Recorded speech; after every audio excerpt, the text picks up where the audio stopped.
గౌరవనీయులైన ఉప ముఖ్యమంత్రి వర్యులు శ్రీ పవన్ కళ్యాణ్ గారు.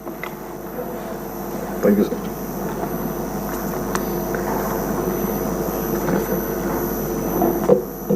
డిప్యూటీ స్పీకర్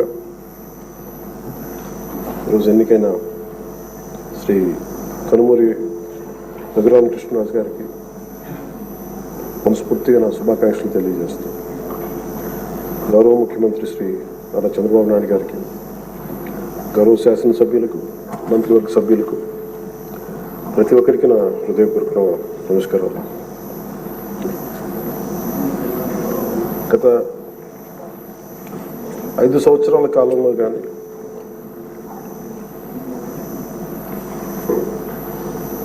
నా పొలిటికల్ అబ్జర్వేషన్ కానీ, నేను పాలిటిక్స్ రావడానికి రీజన్ కానీ 7 దశాబ్దాలుగా మన చరిత్ర చదువుకున్న రైట్ ఫ్రమ్ మన ఫ్రీడమ్ ఇండిపెండెన్స్ మూమెంట్ నుంచి చిన్నప్పుడు స్కూల్లో చరిత్ర చదువుకున్నా కానీ చాలా గొప్ప గొప్ప మహానుభావులు ప్రాణత్యాగాలు చేసి పోరాటాలు చేసి ఈ దేశాన్ని నిర్మించారు, ఈ వ్యవస్థలు నిర్మించారు. ఎక్కడా కూడా to deter criminals into politics. దేశం అంతా పనిచేస్తుంది క్రిమినలైజేషన్ ఆఫ్ పాలిటిక్స్ ఉండకూడదని. కానీ దురదృష్టవశాత్తు 14లో ఒకసారి రావడానికి ప్రయత్నం చేస్తే అలాంటి వ్యక్తుల సమూహాన్ని నిలువరించాం. 19లో కుదరలేకపోయింది. 19 to 24 అప్పటి ప్రభుత్వం it's an ఎపిటమ్ of criminalization of politics. గౌరవ ముఖ్యమంత్రి గారు సౌత్ అమెరికాకు చెందిన ఒక నార్కోటిక్స్ క్రిమినల్ హెడ్ ఎలా కంపేర్ చేశారు.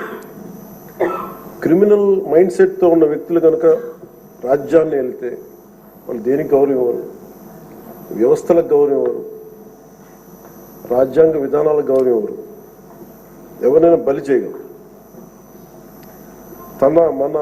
తన భేదం లేదు వాళ్ళకి. గత ప్రభుత్వంలో రఘురామకృష్ణరాజు గారు ఎంత బాధించారో చూస్తే, దానికి ముందు వరుసగా చూస్తే సుప్రీంకోర్టు జడ్జెస్ని వదలలేదు, చిన్నపాటి కార్యకర్తల్ని వదలలేదు, ప్రతిపక్షంలో ఎవరిని వదలలేదు. స్వయాన వాళ్ళ పార్టీ తరఫున గెలిచి ఎంపీగా ఎన్నికైన రఘురామకృష్ణరాజు గారిని విధానాలతో విభేదించి ఆయన ఎంత ఇబ్బందికి గురి చేశారో, శారీరకంగా, మానసికంగా, అన్ని రకాలుగా. ఒక ఎంపీకి ఒక తీసుకెళ్ళి అరెస్ట్ చేస్తారు, ఏదో ఇబ్బంది పెడతారు, అట్లా ఏదో అనుకున్నాం. కానీ ఆయన మీద ఒక 3rd degree మెథడ్స్ వాడటం, బెదిరించడం. ఆ రోజున గౌరవ ముఖ్యమంత్రి కోసం నేను కూడా స్పందించాను. భయం వేసింది మాకు, ఆయనకి ఏం జరుగుద్దో అని. చాలా ఆవేదన కలిగింది. చాలా బలమైన ఇబ్బందులు ఎదుర్కొన్నారు. నాకు నిజంగా ఆ రోజున అనిపించింది, క్రిమినల్స్ కనుక రాజ్యాలు వెళ్తే ఎలా ఉండదు, దీన్ని ఎలా ఎదుర్కోవాలి. సో ఈ ప్రభుత్వం తాలూకు వ్యతిరేక ఓటుని చీలనివ్వకూడదన్న నా ఆకాంక్ష ఈ రోజున మిమ్మల్ని ఈరోజు డిప్యూటీ స్పీకర్ పదవిలో చూస్తుంటే నిజంగా నేను ఆ రోజు నా ఆవేదన, నా ఆక్రోశం ఈరోజు మీ రూపంలో డిప్యూటీ స్పీకర్గా మీరు ఉండటం నాకు నిజంగా చాలా చాలా ఆనందంగా. ఇక్కడ మొన్న ఆ రోజు మీరు కూడా ఉన్నారు, మనం సభ ప్రారంభమైనప్పుడు దాదాపు ఇక్కడున్న సభ్యులందరూ కూడా దాదాపు 80% సభ్యులు మన అచ్చెన్నాయుడు గారి దగ్గర నుంచి, మీ దగ్గర నుంచి, చంద్రబాబు నాయుడు గారి దగ్గర నుంచి అందరూ కూడా ఏదో ఒక రకంగా క్షోభ అనుభవించిన వాళ్ళు, బాధలు అనుభవించిన వాళ్ళు, సోషల్ మీడియా అబ్యూస్ని భరించలేదు. నాట్ 100% అందరూ ఏదో ఒక విధంగా సోషల్ మీడియా అబ్యూస్ అయితే జరిగింది. ఇలాంటి పరిస్థితుల్లో మనందరం కలిసికట్టుగా ఉండి ప్రజాస్వామ్యాన్ని కాపాడినందుకు మనస్ఫూర్తిగా ఈ సభకు నేను మనస్ఫూర్తి ధన్యవాదాలు చెప్పుకోండి మీతో. ఇది భవిష్యత్తులో మీరు ఈ పదవిని అలంకరించారు, మీరు మీకు ఆవేదన ఉంది, మీ కోపం ఉంది, రచ్చబండ కార్యక్రమం ద్వారా మీరు కూడా మాట్లాడాల్సిన అవసరం లేదు. యాక్చువల్లీ మీరు కూడా అలాంటి, మీ దగ్గర మాటకి చాలా బలమైన పదును ఉంటుంది, మీ మాటకి హాస్యం ఉంటుంది, గుడ్ సెన్స్ ఆఫ్ హ్యూమర్ ఉంటుంది మీ దగ్గర. కానీ రచ్చబండ అనే ఒకటి కార్యక్రమం మీరు ప్రారంభించాలి అంటే ఎంత విసిగిపోతే మీరు ప్రారంభిస్తారు, ఎంత నిస్సహాయత ఉంటే ప్రారంభిస్తారు. నేను చాలాసార్లు అనుకుని ఇంత అడ్డగోలుగా క్రిమినలైజేషన్ ఆఫ్ పాలిటిక్స్ జరిగితే ఎవరు రారాని అనుకునేవాడిని. నేను ఎప్పుడు ఒకటే నమ్మాను, సైంటిఫిక్ మన Newton's third law, for every action there is an equal and opposite reaction అని. అలాగే కర్మ ఎవరిని వదలదని. మిమ్మల్ని ఎవరైతే మీకు అడుగు పెట్టనివ్వం, మీ నియోజకవర్గంలో మిమ్మల్ని అడుగు పెట్టనివ్వం, మిమ్మల్ని అడుగు పెట్టనివ్వం అని చెప్పి ఛాలెంజ్ చేసిన వాళ్ళు ఈరోజు అడుగు పెట్టలేకపోయారు. కర్మ అంత బలంగా ఉంటుంది. 56,777 ఓట్లతోటి దాదాపు 59.80% ఓట్ తోటి గెలిచి మీరు ఎమ్మెల్యేకి వచ్చారు గుండి నియోజకవర్గం. ఈ రోజున వాళ్ళకి వైనాట్ 175 అలా అన్న మాటల దగ్గర నుంచి కానీ ఈ రోజున అడుగు పెట్టడానికి కూడా భయం ఉంది. మిమ్మల్ని ఎదుర్కోవాలంటే భయం. ఎందుకు మనం వ్యవస్థల్ని కాపాడాలి, ఎందుకు రూల్స్ పాటించాలి అంటే మనిషి అధికారం మదం ఎక్కి అహంకారంతో ఉంటే ప్రకృతిలో ఏమీ జరగదు, ఏమి అనుకోవడానికి లేదు. దానికి నిదర్శనమే సభ, దానికి నిదర్శనమే మిమ్మల్ని ఎంత హింసించి మీరు డిప్యూటీ స్పీకర్గా 14 ఏళ్ళు సుదీర్ఘమైన అనుభవం ఉండి ఒక నవ నిర్మాణాన్ని సైబరాబాద్ లాంటి ఒక కొత్త నిర్మాణాన్ని, సిటీని నిర్మించిన ఒక అనుభవజ్ఞులు ఆయన ఇబ్బందులు పాలు చేసి జైల్లో పెట్టి నలిపి, నాకు చాలా భయం ఉండింది. మిమ్మల్ని అరెస్ట్ చేసినప్పుడు మీరు ఎట్లా వస్తారో బయటకు, అంత భయం ఎలా ఉండిందో. గౌరవ ముఖ్యమంత్రి గారిని ఆ రోజున అరెస్ట్ చేసినప్పుడు నాకు చాలా ఆవేదన ఉండింది. ఏం జరుగుతుందో లోపల, ఏం చేస్తారు. ఒక ఎంపీగా మిమ్మల్ని ఇలా చేయగలిగినప్పుడు ఆయన్ని కూర్చోబెట్టి రాష్ట్రంలో ఏమేం చేస్తారన్నది నిజంగా ఆవేదనది ఆ రోజు తగులుకు నాకు అనిపించింది. ఈ రోజున అందరం బయటకు వచ్చి నిలబడ్డాం. దేనికి? ఇది ఒక చంద్రబాబు గారి కోసం, మీకోసం కదా, ప్రజాస్వామ్యాన్ని నిలబెట్టాలి. ప్రజాస్వామ్యం it should be eternal vigilance. మనకి ఎటర్నల్ అంటే నిరంతర పహారా లేకపోతే మనకి సరిహద్దుల్లో దేశం మన హద్దుల్ని ఎలా కాపాడుకుని నిరంతర పహారా అవసరము. ప్రజాస్వామ్యాన్ని కాపాడుకోవడానికి నిరంతర పహారా అవసరం. అందుకని మేమందరం eternal vigilance is essential for democracy. మేమందరం బయటకు వచ్చి ప్రజాస్వామ్యాన్ని కాపాడుకోవడానికి మనందరం పడ్డ తపన ఈ రోజున ఈ సభ నిలువెత్తు నిదర్శనం. ఈ రోజు మీరు ఖచ్చితంగా మీరు సభా గౌరవాన్ని నిలబెట్టాలని మనస్ఫూర్తి. మీ విట్టు కోల్పోకండి, మీ సెన్స్ ఆఫ్ హ్యూమర్ కోల్పోకండి. ఎందుకంటే మీరుంటేనే లైవ్లీగా ఉండి, మీరుంటే అన్ని నవ్వులు పువ్వులు ఉన్నాయి చూడండి. ఆనందాన్ని తీయకండి.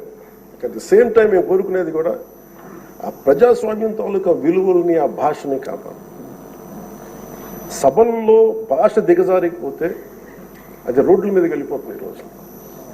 అంటే ఎవరు ఏం మాట్లాడుతున్నారో ఇష్టం వచ్చినట్టు మాట్లాడి, బూతులు తిట్టి, మేము ఇళ్లలోకి వచ్చి మీ ఇంట్లో మీ ఆడపడుచుని రేపులు చేస్తాం, మీ పిల్లల్ని ఎలా అంటాం. అడ్డగోలు ఈరోజు ఇంతమంది మాట్లాడుతున్నారంటే దానికి చట్టసభల్లో నుంచే ఆ కదలిక మొదలు. ఆ హుందాతనం పోయింది సభలో. తిరిగి మీరు డిప్యూటీ స్పీకర్గా, అయ్యన్న పాత్రుడు గారు స్పీకర్గా ఆ హుందాతనాన్ని మీరు తిరిగి తీసుకురావాలి. 1-2 సందర్భాల్లో మనం వచ్చినప్పుడు ఎవరో ఒక మాట ఏదో అంటే గౌరవ ముఖ్యమంత్రి చంద్రబాబు నాయుడు గారు ప్రత్యేకించి చేయొద్దు, మళ్ళీ ఇంకా అలాంటి కల్చర్ తీసుకురాకండి, అది అయిపోయింది గతం. సో అది మీరు మనస్ఫూర్తిగా దాన్ని పాటించి ఈ సభ గౌరవాన్ని నిలబెట్టాలని కోరుకుంటా ఉన్నాను. ఒక విన్నపం అధ్యక్ష స్థానంలో కూర్చున్న మీకు, మీ టెన్యూర్లో అయ్యన్న పాత్రుడు గారు మీ టెన్యూర్లో కరెక్షన్ మొదలవ్వాలంటే భావ ప్రకటన, భావ స్వేచ్ఛ మీద ఇష్టానికి మాట్లాడేస్తూ ఉన్నారు అందరూ. మనకి గౌరవ మంత్రి లోకేష్ గారిని బదులు తిడతారు. ఏదన్నా అంటే భావ ప్రకటన, భావ స్వేచ్ఛ అంటారు.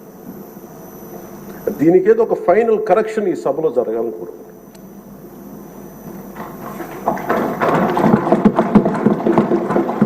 అంటే ప్రజలు నోరెత్తి ప్రకటన జరగాలి. డిసెంట్ ప్రజాస్వామ్యంలో dissent in democracy is very essential. కానీ అది ఎట్లా ఉండాలి అనేది దాని తాలూకు విధి విధానాలు మనం ఇక్కడి నుంచే మొదలు పెట్టాలి. అది మీ ఆధ్వర్యంలో మొదలవ్వాలని నేను కోరుకుంటున్నాను. నేను కీలకంగా కోరుకుంటుంది ఈ రోజున మీ తరఫున గౌరవ ముఖ్యమంత్రి గారు కూడా తెలియజేస్తా ఉన్నాను. Social media abuse protection bill అత్యంత తక్కువ సమయంలో రావాలి, బాగా చర్చ జరగాలి. మీరు డిప్యూటీ స్పీకర్ హోదాలో ఉండి, అయ్యన్న పాత్రుడు గారు స్పీకర్ హోదాలో ఉండి, మీ టెన్యూర్లో social media abuse protection bill రావాలి. మన హోంమంత్రి గారిని వదలలేదు, అనిత గారిని, ఇంట్లో ఉన్న ఆడవాళ్ళని వదలట్లేదు. అంటే ఒక సైకలాజికల్ అబ్యూస్, ఒక పాశవికంగా తయారయ్యారు, సేడిస్టిక్గా తయారయ్యారు. దీని మీద మనందరం ఇర్రెస్పెక్ట్ ఆఫ్ డిఫరెన్స్ ఆఫ్ ఒపీనియన్, విభిన్నమైన పొలిటికల్ పార్టీలు అయినొచ్చేమో కానీ ప్రజాస్వామ్యాన్ని కాపాడటం కోసం Andhra Pradesh should lead by example introducing social media abuse protection bills. ఎందుకు చెప్తున్నానంటే మీలాంటి వ్యక్తిని, మీరు మెంబర్ ఆఫ్ పార్లమెంట్ అయ్యండి, మిమ్మల్ని ఇంత ఇబ్బంది గురి చేస్తే ఇంక సగటు మనిషి పరిస్థితి ఆలోచించుకోండి. 3 ఏళ్ల బిడ్డలు, 5 ఏళ్ల బిడ్డలు కూడా రేప్ చేస్తున్నారు, క్రిమినల్స్ అంతా చెలరేగిపోతున్నారు. దానికి కారణం ఈ చట్టసభలు ఇష్టారాజ్యంగా మాట్లాడి దానికి ఒక క్రిమినల్ నక్సెస్ లాగా ఇందాక ఎస్కోబార్ ఒక డ్రగ్ కార్టెల్ స్టార్ట్ చేస్తే వీళ్ళ క్రిమినల్ ఎంపైర్ని గార్డ్ చేసుకోవడానికి ఒక సోషల్ మీడియా ఒక అబ్యూసివ్ కార్టెల్ స్టార్ట్ చేసి ప్రజల్ని భయభ్రాంతులను చేసి అందరినీ భయపెట్టేసి కంట్రోల్ చేయడం, నియంత్రించడం. మాకు ఎదురు తిరిగితే మనకి కృష్ణరాజు గారు లాగా మమ్మల్ని జైల్లో పెట్టేస్తాం, ఇలా 3rd degree మెథడ్స్ వాడతాం. ఒక ఎంపీకి ఇలా ఉన్నప్పుడు అలా భయభ్రాంతులు చేయడం, ఒక ముఖ్యమంత్రి స్థాయిలో ఉన్న వ్యక్తిని గతంలో 3 సార్లు చేసిన వ్యక్తిని జైల్లో పెట్టేస్తాం, దాడులు చేస్తాం. ఈ మైండ్ సెట్ మారాలి అంటే ఈ సభ ప్రజలు మనకి చాలా బలమైన ఇచ్చారు. వాళ్ళని 11 మనల్ని 164లో పెట్టారంటే ప్రజలకు మన మీద అపారమైన నమ్మకం ఉంది. ఏదో మార్పు తెస్తారు. అభివృద్ధి, డెవలప్మెంట్తో పాటు వాళ్ళు కోరుకుంటుంది స్వేచ్ఛ వాయువులు పీల్చాలి, భయపడకూడదు. మీరు వస్తే చూడండి, నవ్వులు పువ్వులు విరుస్తున్నాయి ఇక్కడ. ఇదే అట్మాస్ఫియర్, ఇదే వాతావరణం రాష్ట్రం అంతా ఉండాలని మనస్ఫూర్తిగా కోరుకుంటాం. మనం ఎంత ఆనందంగా నవ్వుతున్నాం. మనం సీరియస్ ఇష్యూస్ మాట్లాడుతున్నాం, మనకి వ్యతిరేకమైన విభేదాలు ఉంటాయి, అభిప్రాయ భేదాలు ఉంటాయి, ఒకటి సాధించుకోవడానికి భిన్నమైన అభిప్రాయాలు వస్తాయి. కానీ ఇదంతా కూడా చాలా సుహృద్భావ వాతావరణంలో జరగాలని నేను మనస్ఫూర్తిగా కోరుకున్నాను. సో మరోమారు మీరు పడ్డ వేదన, మీరు చేసిన పోరాటం, సినిమాల్లో హీరోలు, నేను కూడా చేస్తాను కాబట్టి చెప్తున్నాను, దెబ్బలకి నటించడం చాలా కష్టం. దెబ్బ పడితే వేరుగా ఉండదు. కానీ మీరు నిజ జీవితంలో దెబ్బలు తిన్నారు.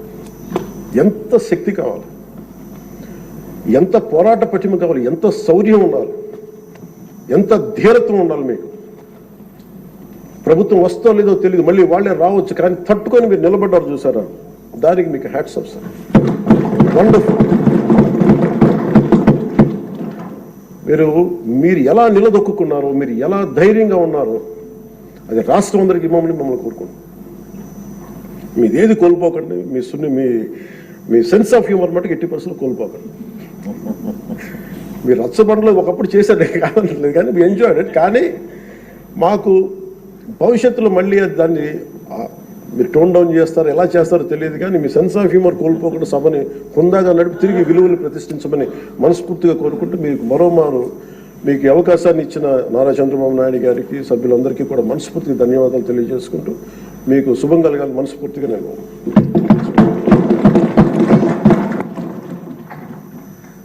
గౌరవనీయ మంత్రివర్యులు సత్యకుమార్ గారు.